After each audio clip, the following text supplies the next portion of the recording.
What's up, fam? I hope everybody's enjoying this beautiful day. Hope you guys are happy, staying safe, keeping your sanity, and finding something to laugh about. I believe every day you'll find something to laugh about. These are tough times, unprecedented times, and many of us are still trying to get adjusted to our new normals because things will never be the same again. But I hope you're finding something to be thankful about because if you're not, anxiety and stress and depression and worry can really have an effect on you emotionally. Just kind of get you off kilter. So I'm hoping that you just can find something to be thankful for, something for which you can be grateful. Very, very important that you be grateful. And listen, if nothing else, you can be thankful and grateful that you're alive. And the fact that you're alive means there's promise and potential and possibility. So I'm so thankful for you. And thank you for tuning in to this broadcast of the Hope TV. As you know, we've been doing ministry for quite a while, but we started a new platform on March 19th with one program called Pastoring Through a Pandemic. And since that time, in 1 month, we come from one show to 17 flagship shows. In 1 month, we've come from that one broadcast to now every broadcast is touching to between 50 to 100,000 people every single episode on all of our platforms. So if you're watching on Apple TV, Roku TV, Facebook, YouTube, Twitter, Periscope, church website, my website, the church app, however you're watching, means a whole lot to us. And I appreciate you for your presence today. Listen, if you can like the page or follow the pages, follow us on all things social media at The Hope TV.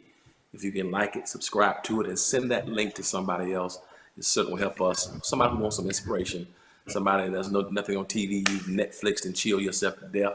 You want something fresh, something new to watch throughout the pandemic. So thank you. You're watching A Single in the City, which is one of our top shows over the past month, and we're grateful that singles from over 100 countries have represented and have tuned in to some of our segments, and I'm excited to have you here. This is for our hot singles under 40, those who are doing it, those who are bosses in their own right, making it happen, and I'm excited about that, excited to have this time of exchange. And so again, if you can subscribe to the page, like the page on the platform if you're watching from that medium, and please send that link to somebody else. You certainly will help us tremendously. I thank you again for your support. Let me go ahead and introduce our guest. Our first guest hails to us all the way from Los Angeles, California. She's a gifted person. She's an actress. She is a comedian in her own right. She works in terms of program coordination and program management, has a lot of skills, a lot of talent. She writes. She's an integral part of our ministry and works diligently with our drama ministry as well. And we're glad to have her with us on today. Her name is Latricia Scott. Hey, Latricia, how you doing, lady? I'm well. How are you? Great, great. Glad to have you here. Good to see you. You And too. we left Los Angeles and we went to Newark, New Jersey, to bring to us another young lady who's also a creative. That's one of the themes of this particular episode. We got all creators on this show. And this young lady's from Newark, New Jersey, grew up in the church as a singer, as a writer. She's also a minister, received a Master of Divinity from the Interdenominational Theological Center. She's a singer, she's a teacher, she's also a preacher, and she also travels the world singing with different artists. And presently, she's also one of the singers in which sings with Ricky Dillard, and she travels the world singing and preaching, part of our church family, and we're glad to have her here. Minister Nikki Brown, what's going on, woman of God? How you doing today? Hey, Pastor, how you doing? Great, glad to have you. Appreciate you being here with us today. And then we Glad to went be to here. Georgia, went from the West Coast to the Northeast, and then went to the South to get a Georgia peach. And she grew up in the church as well. She's also an actress. She's also a singer. She's a writer. She's gifted, been in the church all her life. Graduate of Georgia State University, and we're excited about her. She was just recently released her new project. She's singing and it's not gospel, and we're cool with that too. Beautiful music, beautiful voice, beautiful spirit. Very glad to have her as a creative, as somebody who's really doing a lot in the music industry. Genesis Moore, what's up, Genesis? How are you? Hi, Pastor. I'm great. How are you? Great, glad to have you here. Good to see you. And then last but not least, we have a native of Brooklyn, New York, who's now a resident of Los Angeles, California. I grew up there in Brooklyn, playing in the Church of God in Christ. His mother had him on the organ when he was 2 years of age. He's he's done it as long as he's known himself. By the time he was 3, he was playing, drawing crowds and accolades and raving reviews all over the world. Since that, he's matured as a musician. He's an athlete, a fellow Laker fan. I can finally say that since LeBron is there. A fellow Laker fan. He's won Grammy Awards as a musician, and he's played with Lottie Dottie and everybody. And now his group, the Funk Apostles, they travel the world. I mean, almost every continent he's traveled on it. He's my brother. We both traveled the country together. He accompanied me preaching prior to his superstardom, so he doesn't have time for the country preaching no more, but he spent some time that day. The quarantine had to sit him down so he could come on and talk to his big brother. So glad to have my brother here, Cory Henry. What's up, Cory? How you doing, Pastor? Good to see you again, man. You're doing good, man. So you got your Yes, Marvin sir. Gaye look going on today. Good to see you, brother. Hey, so glad to have all y'all. Glad to have y'all all on today, and also want to welcome our Twitch audience. We have those who are watching my Twitch now as well.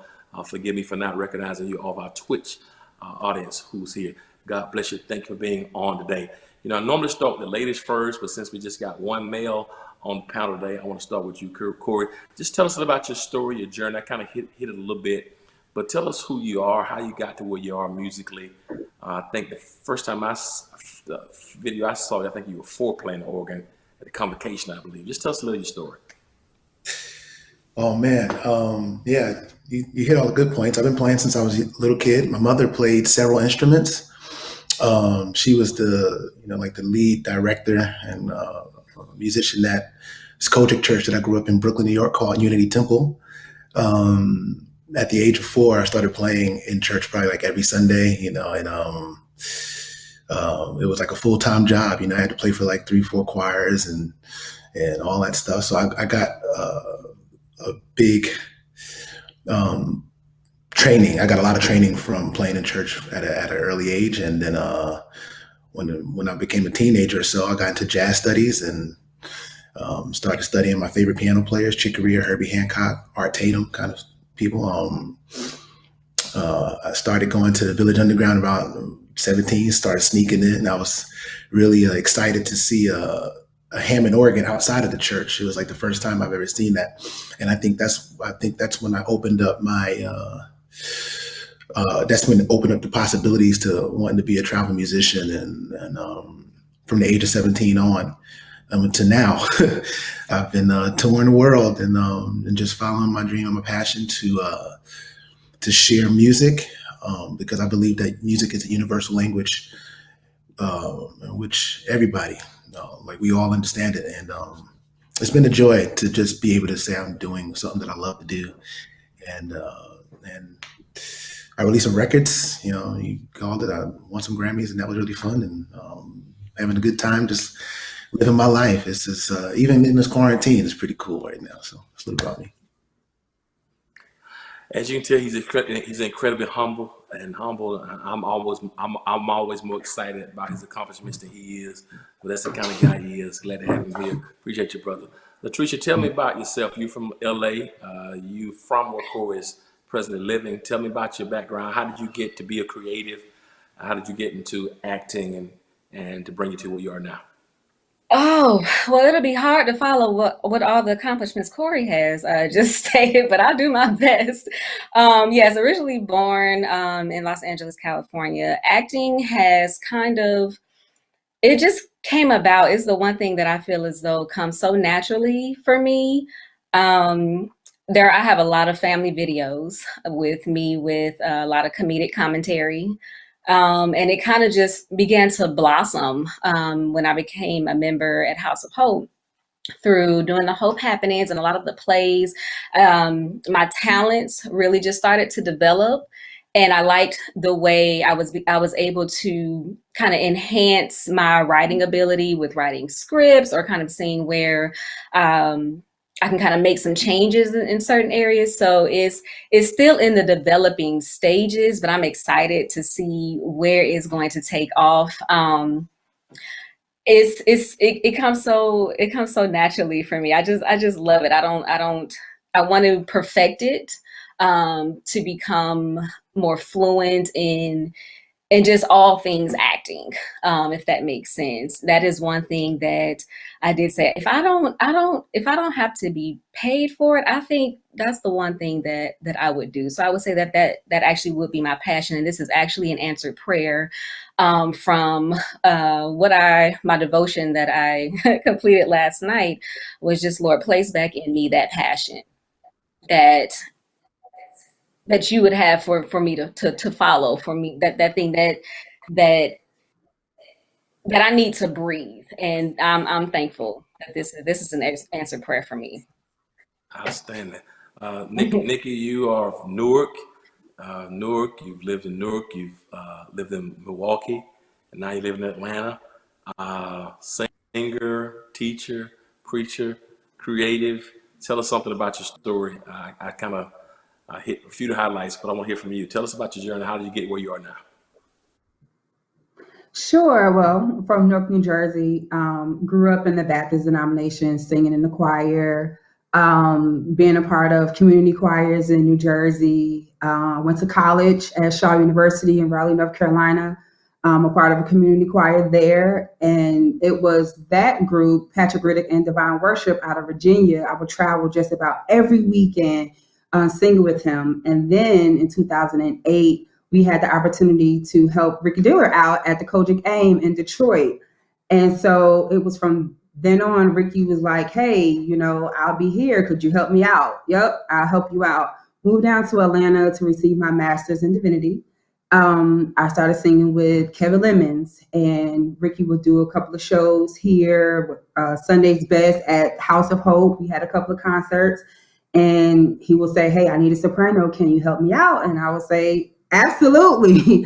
And so just helping Ricky out, and he asked me to come on board officially in 2014, did Stella Awards and everything's like that. And just helping out, singing with multiple community choirs, just got into that. Been called to preach at the age of 10.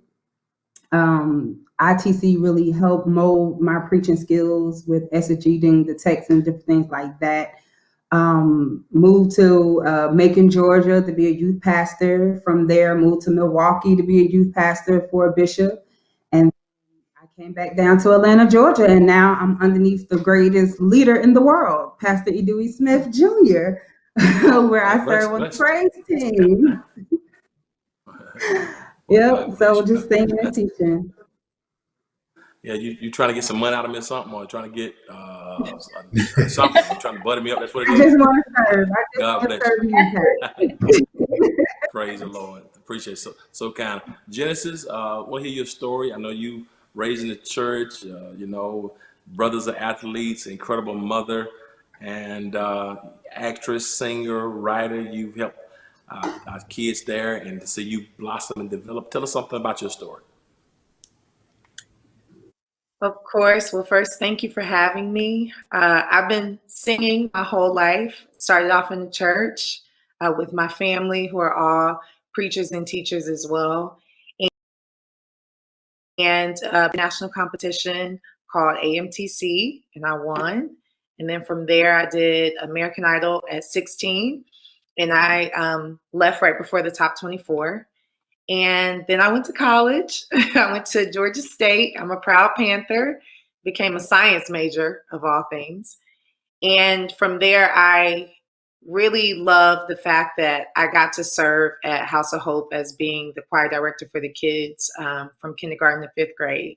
That was one of my greatest accomplishments ever that I've done as far as anything in music, because that helped me through a hard time in my life with having different surgeries and things for a thyroid disorder, and coming back and really being able to sing and to take it on full force. And I've been independent ever since. And I went into the studio last year, and it was my goal to pretty much executive produce my own first project. And I did, and I am very excited about that. So that's a little bit about me. Thank you. So glad to have all of you. Cory, I want to start with you. You are a musician, you love sports, you are probably one of the most organic thinkers, very thoughtful. You've been in the church. I want to ask you this question. We've had some conversations about it, but you brought some things back to my recollection as you were talking. Being raised in the church with all of the skills and gifts that you have as a creative, has the church helped you as a creative to develop, or does the church hurt its creatives in terms of those who are trying to create, whether it be music or entertainment or acting? What do you feel the role the church has played positively or negatively in terms of your life, Cory, as a creative, as a musician? That's a great question. I feel like it was both. It was positive in the fact that when I was coming up in the church, I learned so much about. I learned so much. Like everything I do now is kind of based off of what I learned in the church: how to perform in front of people, how to treat people, the way music translates to people. You know, like I never forget some of my earliest memories of playing in church. And I hit a diminished chord, and somebody goes hallelujah and starts to shout, and I was like, wow, I didn't know music had that power, you know. And like I think of those moments now, like, you know, I can be somewhere where they don't speak the language, you know, and I can play a chord and somebody's like whoa, you know, and you feel all of this joy and energy from the music. And I got that from church. I got all of that from church. How to talk to people, even like how to like to treat people, how to like listen and understand. I got those things from church. But I also grew up in church at a time where I feel like musically, the church wasn't trying to have the boundaries broken yet. Most of the people that I was playing with when I was younger, it was like, oh man, like, don't be playing those jazz chords over this, you know, this choir, like play the choir parts, you know? And now looking back at it, I'm just like, oh, you know, it's amazing how certain constructs was set in place to kind of keep music a certain way. The negatives for me now, looking back, is I didn't learn business in church. You know, I was just like, when I wanted to make my transition to be a musician, an artist outside of church, I was kind of handling my business model based on what I see most of the churches do, most of the pastors that I was playing with in New York specifically, and which had to make it not like fake it till you make it kind of like strategy, or like we make it on broken pieces, you know, those kind of like ideologies was like just in my mind. So whenever when I started getting away from church, I was like, I'm doing fine by just making it. And now looking back at those years when I first started, I was like, I wasn't doing fine at all. I should have been doing much better, and you know, and learning the business. And now I'm still learning the business. You know, trying to do better with how I'm moving as a businessman. So it was great. I don't at this point. I think I went through a little transition when I was like really mad at the church because I wanted to be supported much more than I was when I was coming out. But I understand what the church is for, or at least for me, like I understand like what it was for, what it's for now. And the support I get from it is still genuine, from the people is still genuine, and it's just different, you know, and it's okay for me. So it's a very positive thing. And there was some negatives, but I don't hate the church at the end of the day. I still love the church and love the people, because that's my, you know, it's my family and it's my culture, and those upbringing made me who I am today. And I'm proud of that. I'm very proud of that. That's awesome. Latricia, you said something earlier as you were talking, and I heard basically I heard it in all of your statements.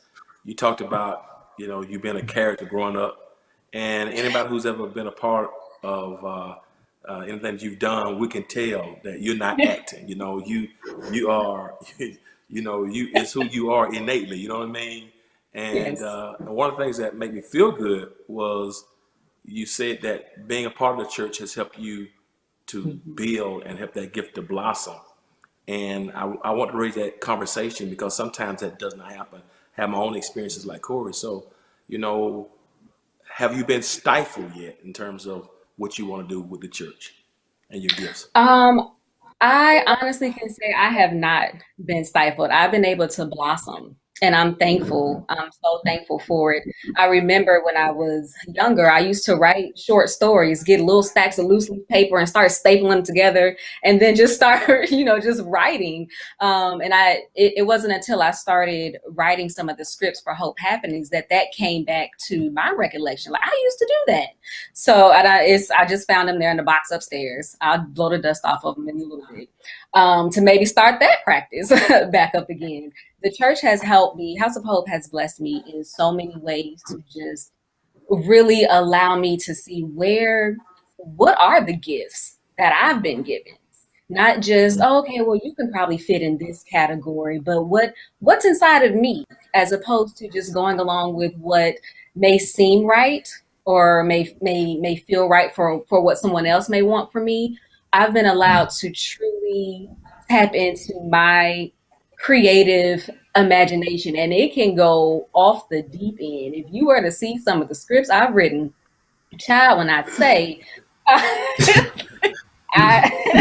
just like, yeah, why am I like this? Why do I think like this? But I see it, and I would love to see it portrayed. But the way the church has really helped me reel that in, it's like, okay, we see what you're trying to do, but let's baby step this thing.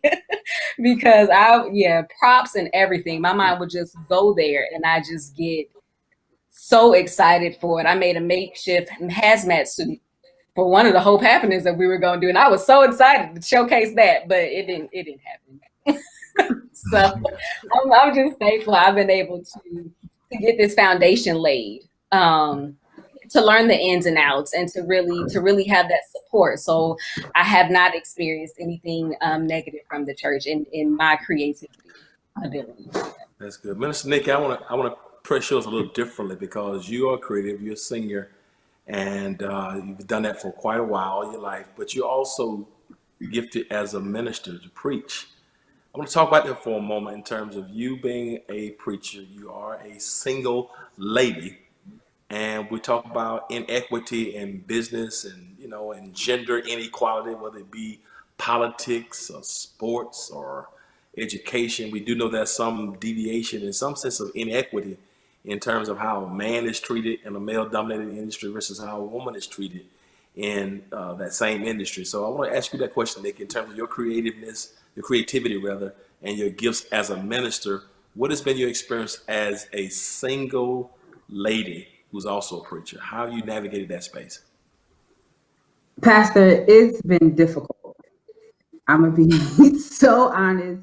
Being young and single in the ministerial role, working with some senior pastors who are very traditional. And for me, working as a youth pastor, I've had ideas that exceeded their vision. And sometimes to put a cap on that and kind of, reel you back in and say, hey, like, that's cute, that's good. However, it's just too big for my ministry. And so for me, I just felt like I was in a box for some experiences that I've had experienced. I've had some pastors who were intimidated by my preaching or the way I thought. I respect every pastor that I've served. And sometimes, I just got real like, hey, I don't agree with that. However, can we do this? Can we do that? I've always been that person to kind of push past the limit that they tried to put on me. And some it worked out and some it did not work out. And so I just knew that it wasn't for me. However, I'm that type of person that I need to be free in my thought process, whether if I decide, hey, I want all college students to come here. We want the mascot running around the sanctuary, whatever the case may be. And it was just out the box for some pastors. Being single, that's another thing. You have other preachers, whether they're married or single, they'll come to you, they'll try to holler at you. And I'm like, no, not going there. And you'll be looked at as whether, or she trying to be a man, or she's this or she's that. But it's like I said, it is very difficult in the Baptist denomination, Church of God in Christ, Pentecostal, whatever the case may be. Like I said, it was very challenging. So yeah. Yeah, we're gonna come back to that in a moment. Yes, your story is interesting because you are like Cory. You know, you come up in a church, you know, ministers in your family, and now you've chosen to do a genre of music that's not church. You know, and honestly, I think it's cool. You know, but what has been your experience in terms of your family? How have you navigated that? You know, my son is doing music now, and he doesn't want to do church music. You know, and some people would think I have an issue with that because I was him when I was 14 playing in the band, and my dad wouldn't let me sign a contract. I had an opportunity to sign a contract with RCA when I was 15. He would let me do it. So I would never want to put those stipulations on him. How have you navigated that space in terms of your family and your music now? Oh, that's a great question because my family is very, let's stick with church. God gave you the gift, you need to use it for God, and that is the only thing that you need to use it for. But, you know, like I explained to them, I just think God is in everything, and I don't think God is just in the church. I think God is in us. That's where he should be. And so if God is the light and he's in me, I should be able to go out anything I do. So even in singing R&B, it's still a light in that. It's still me being able to express myself and to be able to resonate with someone else. And then when I turn around and I say, and I want to thank God, people look at it differently. And people say, okay, well, let me understand what it is that she's thanking God for. Who is this God? So I think it's just a matter of being confident and knowing the laws or the rules that go along with being able to do both and to be able to be respected in both from your church people and from people that, you know, do R&B. But also the most important thing is being true to self and making sure that, you know, you're using your gift and making God proud. That's what I want to die and say, I use my gift and I made God proud, and that's the only thing that matters to me. That's awesome. You know, great context, great stories. I see the parallels already joining. Cory, I want to ask you this question. Here you are, world famous musician, Grammy Award winner. You're probably out of the States now more than you're in the States. I remember when we started working together 10, 11 years ago, and we traveled together, and you were building up before you started the Funk Apostles. You know, it's been, yeah. And here you are now gone, and I look up, you're in Amsterdam one week, you're in London, you're in Asia. You like sports, you back working out, playing ball, you know, as I said, producer, you write, you sing, you play. So my question to you now is, in terms of you personally, how do you navigate all of these different spaces, all the travel and movement, and find time for you, Cory, the man, not the musician, not the genius, not the prodigy, not the professional, not the Grammy Award winner, not the guy who's hanging out with Herbie Hancock, not the guy who's on photos with Quincy Jones, but I'm talking about you as a man. Where do you find space for Cory Henry, the person? That's a great question, man. I guess I'm just realizing this answer now that I'm going through this quarantine. I think I've filled a lot of space and time with touring, and thank God that I've been able to be with amazing people. You know, like you mentioned, Herbie Hancock and Quincy Jones and Chicory and all these other amazing people that I've just happened to be around and grown the career. But it wasn't until this quarantine that I just realized that, like, over the last 10 years, you know, especially after we started working together, that I filled a lot of time in just being on tour, you know, and doing that. It showed me a lot about myself. I missed so many things over the last few years, you know, like funerals and weddings and graduations and, you know, just like life family life, and by being on tour, and it's like the gift and the curse. It's like I love being able to do what do what I do, but I hate missing, the family stuff, the stuff that my little nieces and little nephews and, all of the amazing things that's happening back at home. And it wasn't until, a few days ago, especially, like I said, since we're in this quarantine thing, that I was like, oh, I think I'm rediscovering myself, especially as a grown man now, what I'm saying? It's just like different than when I was like young 20s and stuff. So now I'm just really getting back into what it is I like, and it's and doing so, and it's even changed the way I'm like making music.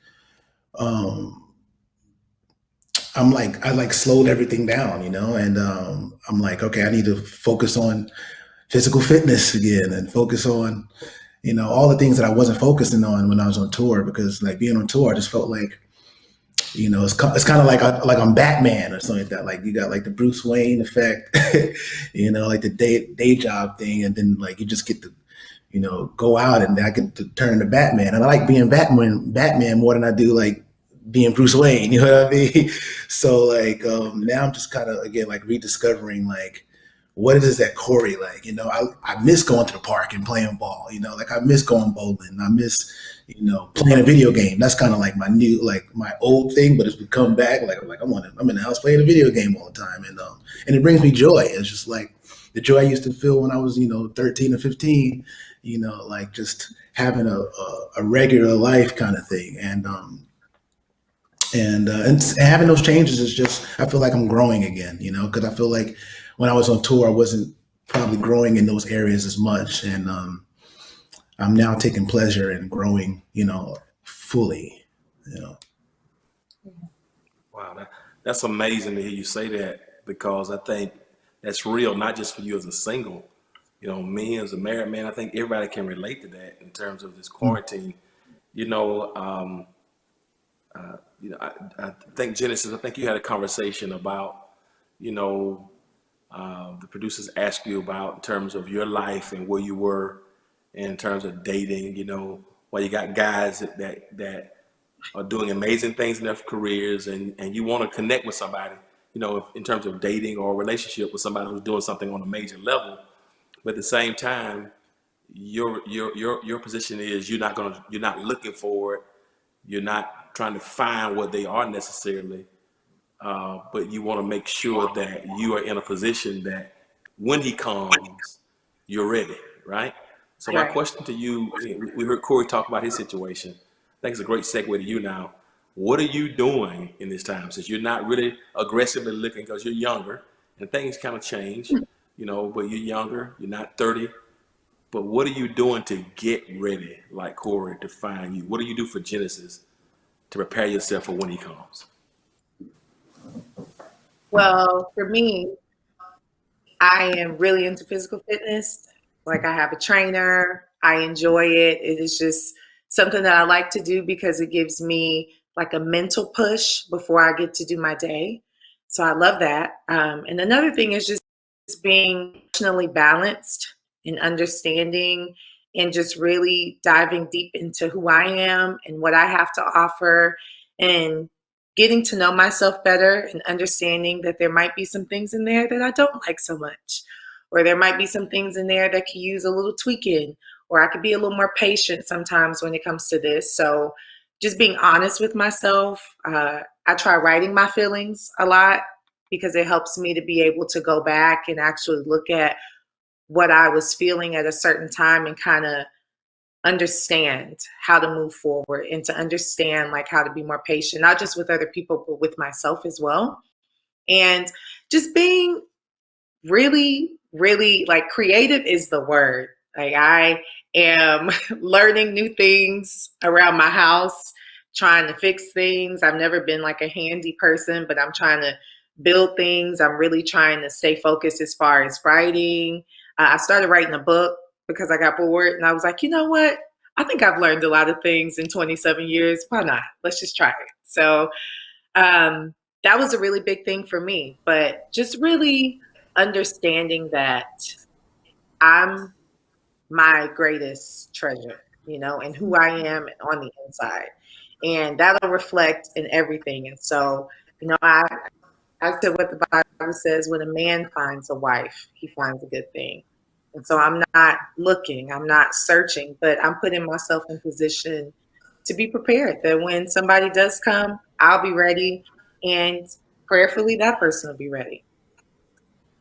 That's great. Amen. That's great. Latrice, let me ask you this question. You're a little past 30, and you moved to Atlanta. And while Genesis has been real busy recently with school and graduating, you're a little past 30, so you're a little older than Genesis. You're in Atlanta, and his whole thing about Atlanta is, I hear so often, where are the men? So I want to ask you that question. Since you've been in Atlanta from LA, is there a difference in the male-female population in LA and Atlanta? What has been your experience with where are the men in Atlanta? The dating scene in Atlanta, trying to, I guess, locating the men. Really, what you want them to do is find you. But there are times when you kind of just want to go out and, just kind of see what happens, see who you can meet. It's almost like the Hunger Games. You're really trying to, you're trying to just make it out here. Um,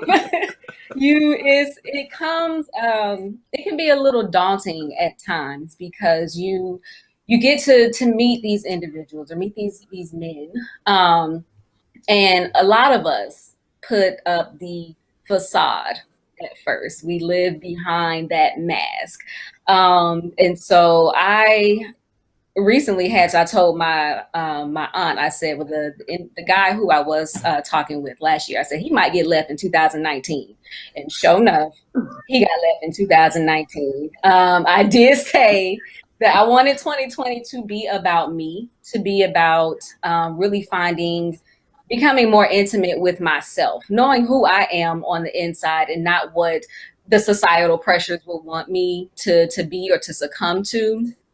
So I would say the men, they're out there. Are they? A lot of them, I do feel, as I mentioned earlier, may scurry away when they do come into contact with a female who they feel may be a bit intimidating, either in conversation, demeanor, just little simple things, and they could definitely shy away from. The ratio, again, of men to women here in Atlanta is astronomical to one.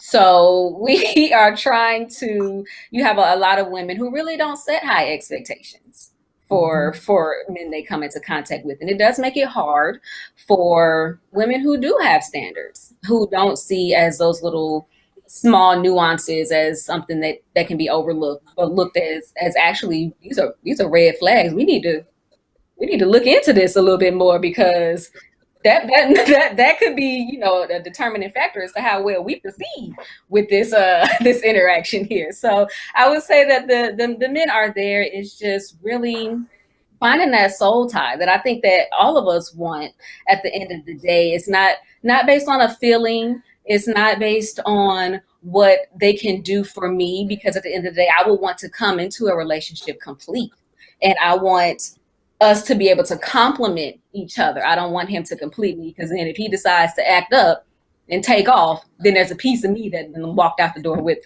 So I will rather to be whole and to be complete when I do interact with that person or meet that person. But I think it is just the longing for that soul connection. That's something that I think is so rare to find. It's not that it's not happening.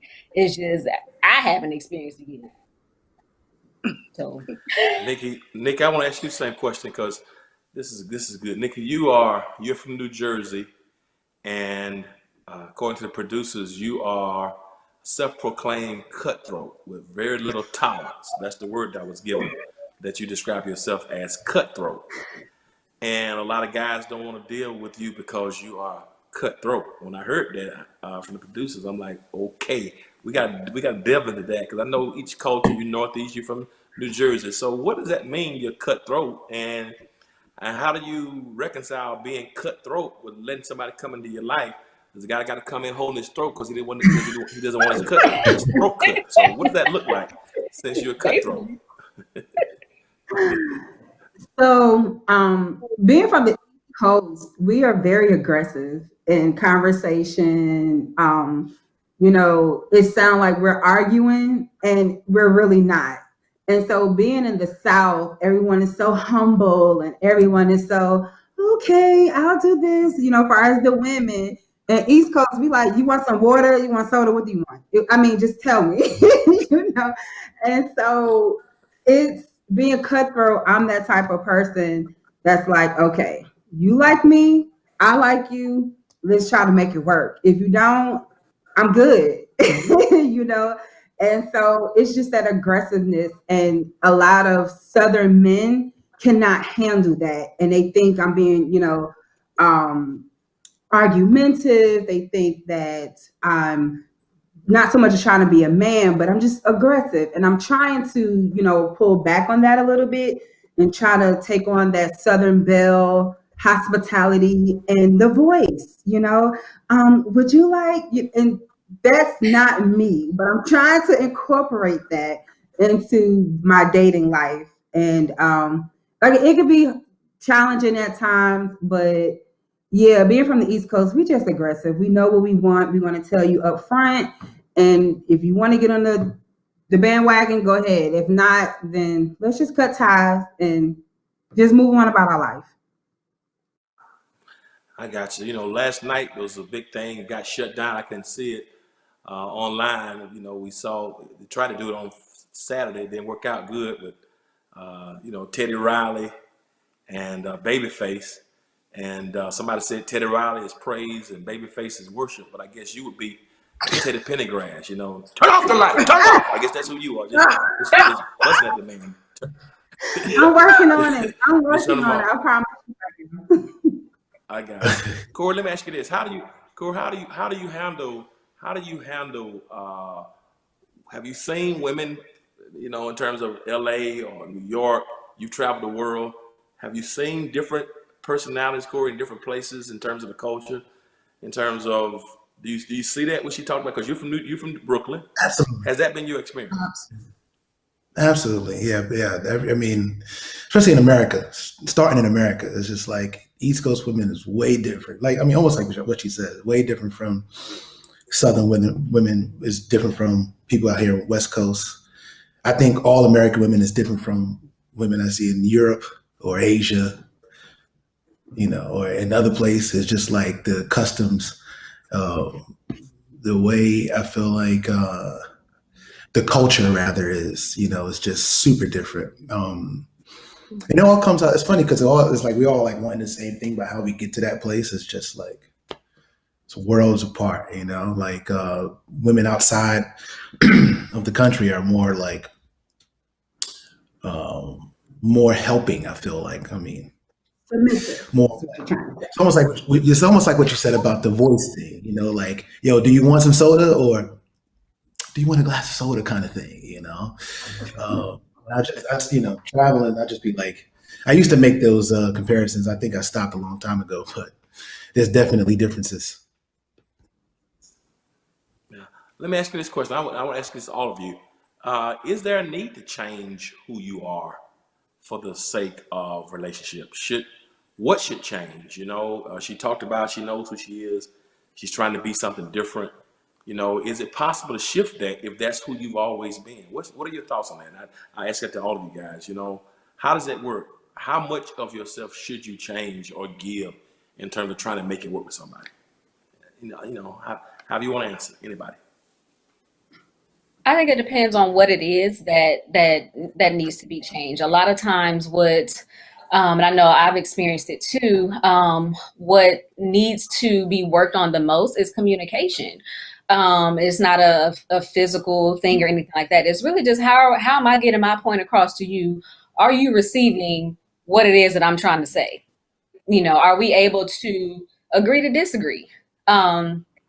Communication is key.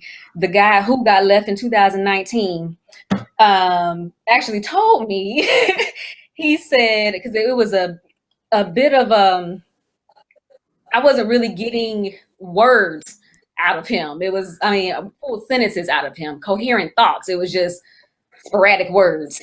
And I'm like, I need sentences. Let's get some paragraphs, a book, maybe. And so he actually told me, he said, you know, I don't know how to express myself. I don't know how to express my emotions. I don't really know how to communicate. And I'm sitting there like, well, I didn't know that's what you were going to say. So let me call you back. We didn't really speak much after that because it's like, what do I do with that information? I can't help you as a grown man. What can I do to help if you're not willing to break beyond that barrier? If you know that's a flaw of yours that you can't communicate effectively, well, I have a book for you that you could possibly read, or I send you some note cards. But then we have to move on. So I think communication is the one thing that I think that can be looked at both parts to see where I can be a little bit more compromising when it comes to working with your partner in a relationship. What about you, Genesis? I feel that it's just based off of like core values. Like that's how I sum it up. It's just a few different things that really matter to people. And communication is normally a really big one, but it's also like people's spiritual values, people's values as far as how they handle situations. Are they explosive or are they a little more gentle in it? And I think when people kind of assess if their core values match with whomever they're dealing with, and then try to see if there are other areas that they could be flexible in, I don't think it's a problem with changing. Like if you got a bad attitude and people have told you your whole life you have a bad attitude, you know, you should change that. That is something you should change. Or you nag, you know, it's like, you should change that. That's annoying, you know, but to be able to assess what matters most to whomever you're dealing with and then go from there on how you change it, I think that's the most efficient way, in my opinion. Let me ask this, a couple more questions. You know, early on, you ladies, you made a statement that you've come across a lot of male species, but not a lot of men. I want to hear what that distinction is. What's the difference between males and men? I just want to make sure I'm hearing this correctly. I want to hear that articulated, please. And even you, Cory, that's I want to hear from ladies first, and then Cory, you can weigh in too. Ladies, y'all, what does that mean? Males versus men to you? I think when it comes to just being a male, some males just like to play around. They just want to see how far they can get, and they really aren't serious about anything. See what they can get out of you. I believe a man knows exactly what he wants.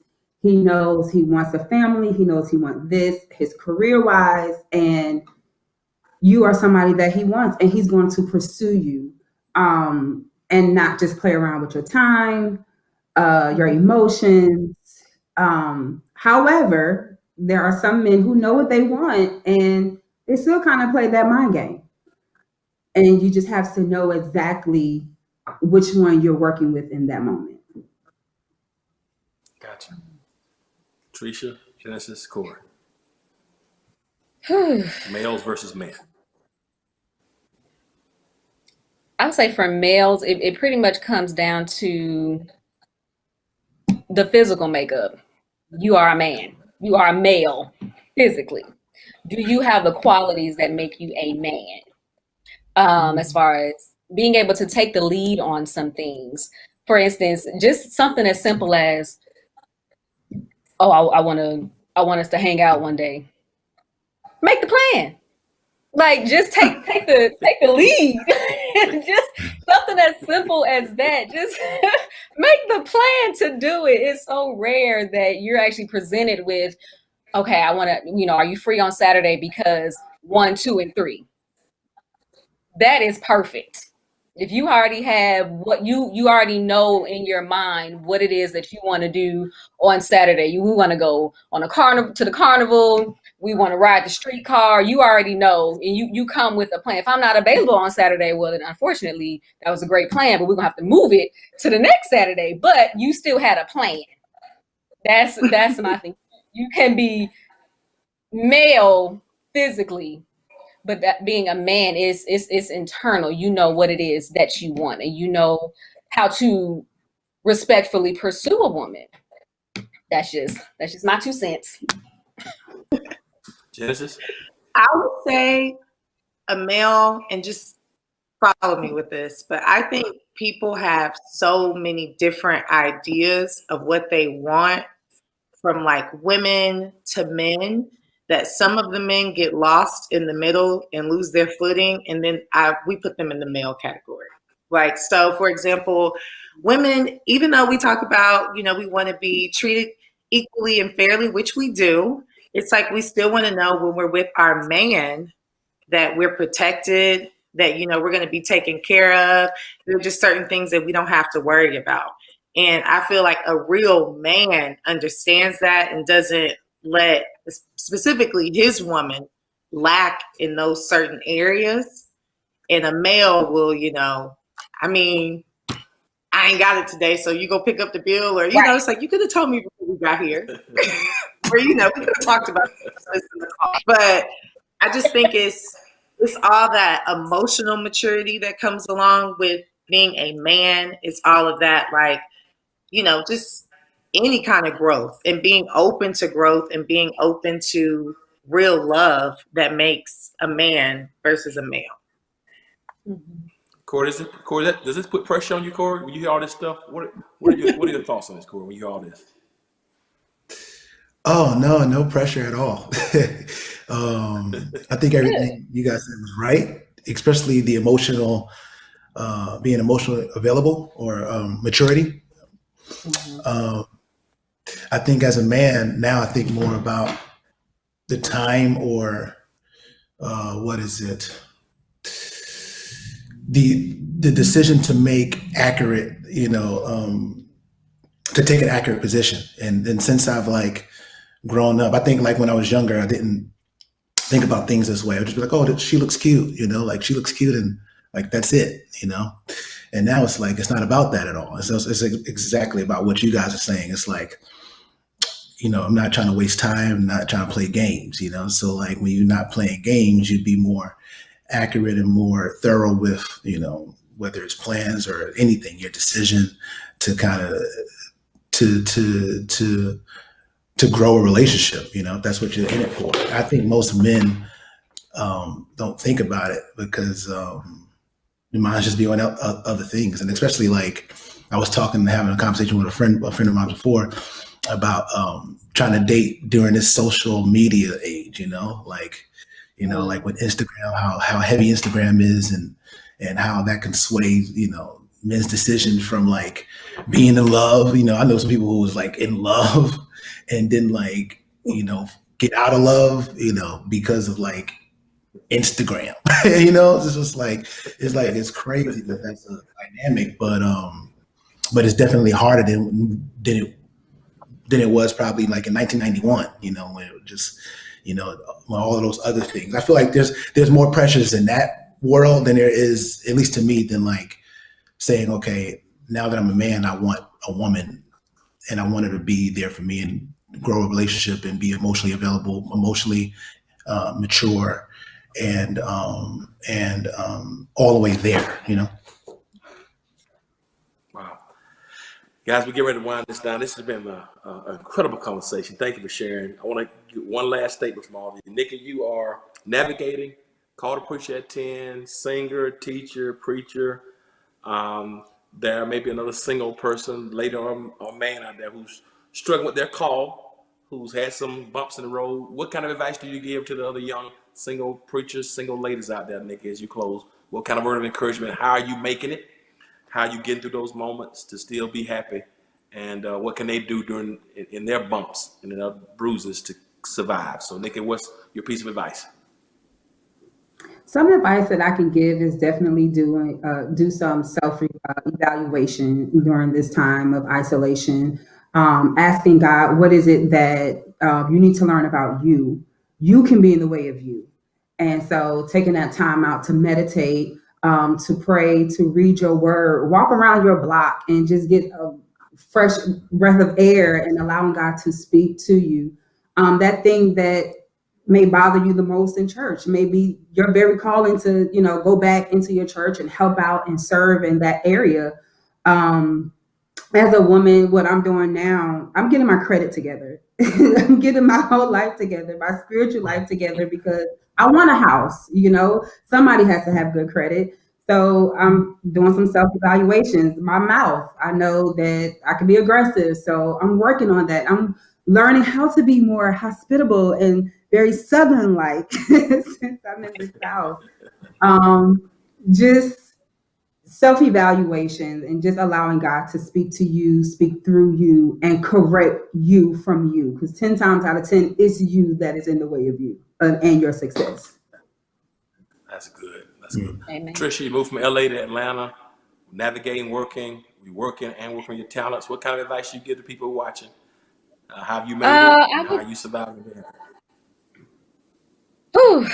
I would say this quarantine time has definitely it has forced me to sit down and sit still and to listen. Prayer and meditation, I mean, people say it, oh, you need to pray, you need to meditate, but you need to really pray and meditate. And when you meditate, take that time to actually hear what the Lord is telling you. Hear what's being fed in your spirit, because it can be life-changing when you just allow yourself to be open to what He has for you. And it could be something completely different from what you had established for yourself that you wanted to get accomplished. Right now, I was going to, because I'm such a busybody, I just want to have my hand in everything, and I don't really sit still. I'm forcing myself to sit still. And that means going back to my old pastimes. I love to read. I'm reading. We're reading right now during this quarantine. I'm trying to not take on too many additional activities. It's not much that I can do, just running through different rooms in the house, but I'm gonna pick a room each day and we're gonna sit and we're gonna pray and meditate and we're gonna read. That's good. Genesis, came up in the church, science major, doing your thing, music. You also do modeling too.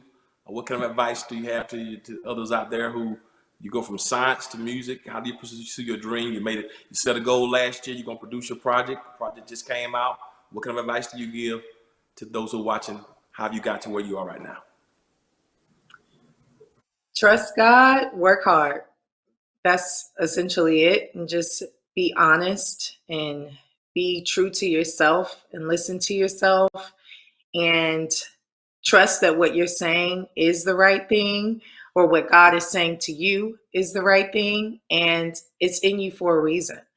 God gives gifts for a reason, and it is our duty to use them. It is a mandate on us as creatives to use it. So just be creative, go the extra mile, and something that you never thought you would do, try it. And if it doesn't work, it doesn't work. Nobody knows it but you. And just be open. Just be open. Yeah. Tell us about your project. How can they get your project? What's the name of it? How can they get it? Oh, it's called Love Matrix, and it is available everywhere. It's on Apple Music. If you guys follow me on Instagram or anything else for Genesis Music, it's spelled GenesisMusix. And yeah, it's available. It'll be up there for a long time because I'm very proud of it. It's called Love Matrix. Yes. What's your favorite? About everything we're talking about now. What's your favorite song on there? I'm gonna listen to. What's your favorite song? Lost in Translation. They're all my favorite songs. That's my favorite for sure. I got you. Outstanding. Cory, you're a prodigy. My opinion, the greatest organist in the world. one of the greatest musicians alive, Thank you, man. if not the greatest, but you maintained it with such a maturity. I met you when you were young, and you've always had a maturity that was well above your years. And anybody who's met you says the same thing. So what kind of advice do you say to other creatives, those who are out there trying to pursue their dreams, the 10-year-old that's playing in Brooklyn who may watch this, wants to be the organ player, the producer, the Grammy Award winner. What kind of advice do you give to others about pursuing their dreams?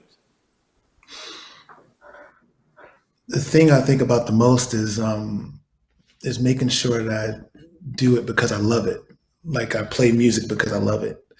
My earliest memories of music is, it's like I said earlier, is playing in church. I don't know if y'all can see this picture right here, right? But this little kid right here just loved music, just wanted to play all day. It didn't matter what was going on around me. I just wanted to play.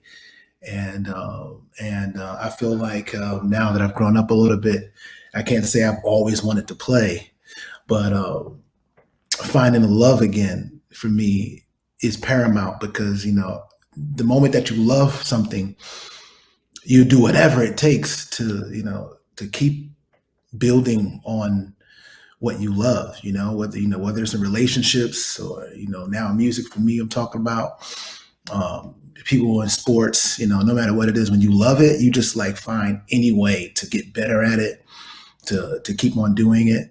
I think a lot of musicians now think that there's no overnight success, is what I want to say. There's no I'm famous tomorrow because I played for 10 days.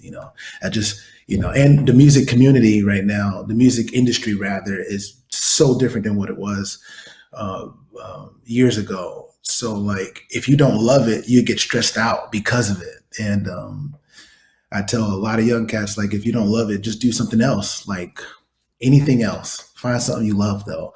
And I really love music, so just do it because you love it. This is the greatest thing I think I have for you. Hey man, you guys are absolutely incredible. Man, what inspiration. What incredible inspiration. I pray you all are blessed, and the dreams and the desires of your heart, that they're going to be granted as you work toward them. I pray that God's going to bless you. You bless people today. You bless me today. And I pray that those blessings are reciprocated to all of you, 30, 60, and 100 fold. So thank you for sharing that. You guys are incredible. Pray happiness and peace. And I can't wait to see the next chapter, what it's going to look like. Can't wait to see the next chapter. It's going to look like. You can get Cory's music online too. He's got all kind of music. Follow the Funk Apostles. Hope y'all come back soon whenever y'all start back. Cory Henry and the Funk Apostles. Genesis Love Matrix. Listen out for Latricia's work, and make sure you watch out for Nikki's next sermon, next preaching, because she's coming along too. Guys, I hope you've been blessed by this episode of Single in the City. Hope you've been inspired and got some hope, because we're hope dealers here, and hope that you're encouraged, that even through pandemic, you can be inspired, you can be encouraged. And know this, no matter how bad it gets, God's going to take care of you. We'll get through this one at a time. It's rough now. We'll get through it. Keep your head up. Till the next time, we'll see you again. Always remember, if you be good to God, God will be good to you. Till next time, peace. Take care. Thank y'all.